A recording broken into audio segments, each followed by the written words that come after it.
फतेह सिंह जी ने पाखंड के ऊपर अटैक किया है सीधा ही। पाखंड से देश को बहुत दिनों से लूटा जा रहा है। समझने की कोशिश करें। मैं कुछ मार्मिक टॉपिक बता रहा हूं आपको। जैसे कहते हैं श्वेतवन रामेश्वर की स्थापना, वो लंका पर जब राम ने चढ़ाई की तो पुल बांधा गया था।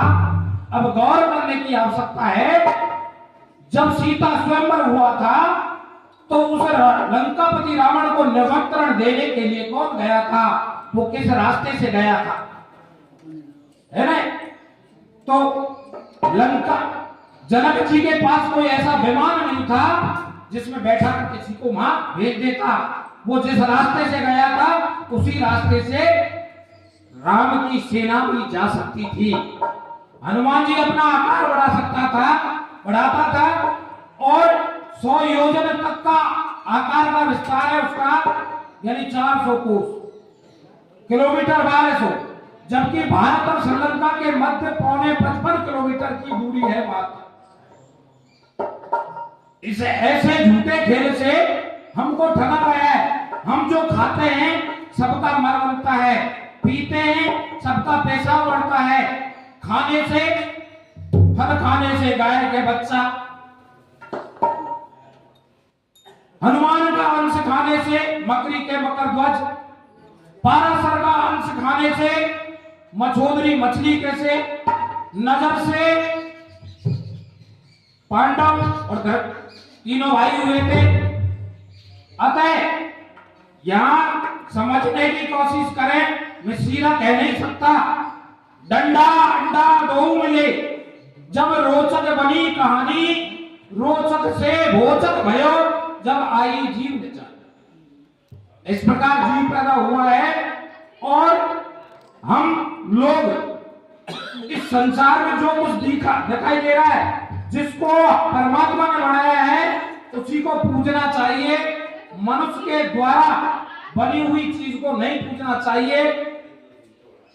इंसान को परमात्मा ने बनाया है, परमात्मा मनुष्य पूजने योग्य है यदि उसके अंदर गुण है तो, और गुणहीन है, बुराई में फंसा हुआ है तो पूजने योग्य नहीं है।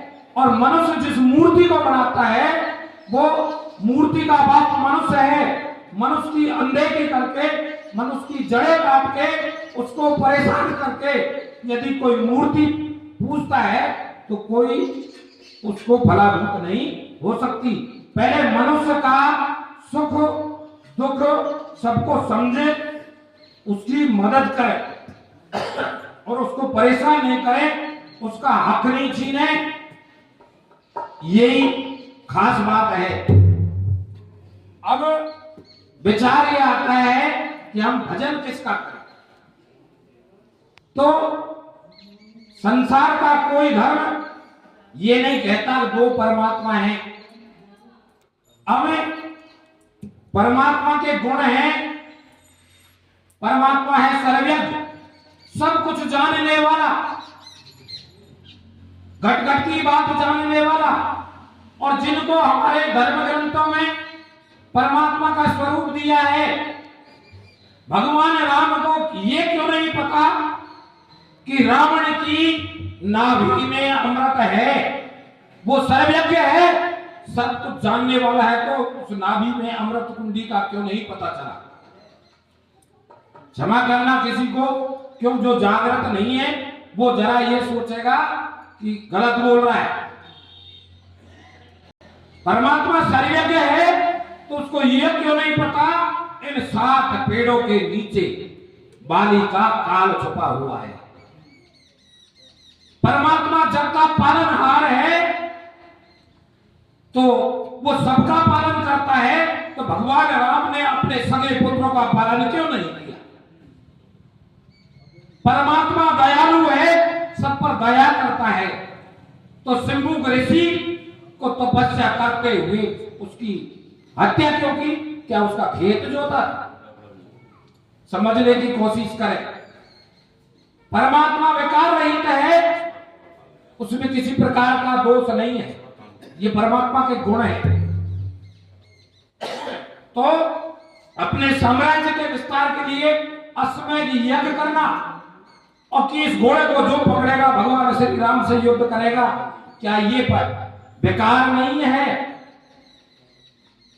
क्या अपने स्वार्थ के लिए दूसरे की हत्या करना, जैसे बाली की मित्रता बढ़ाने के लिए सुग्रीव से अपनी धर्मपत्नी को पाने के लिए धोखे से वार किया, ये बेकार नहीं तो क्या सदाचार है? अब इस पर गौर करने की आवश्यकता है। जिन्हें लोग भ्रमजाल में आप लोगों को उलझा रखा है, उसको समझने की कोशिश करें। परमात्मा, परम आत्मा, श्रेष्ठतम आत्मा, जिस व्यक्ति ने अपने आत्मा को जागृत कर लिया, जैसे महात्मा बुद्ध और महावीर स्वामी ने अपनी आत्मा को स्वयं सिद्ध किया, और स्वयं सिद्ध करने के बाद वो भगवान कहलाए। साधारण इंसान थे, लेकिन उन्होंने अपनी आत्मा को जागृत किया। उनके अंदर कोई बुराई नहीं थी। परमात्मा सबका पालन करता होता है, हथियार नहीं उठा सकता।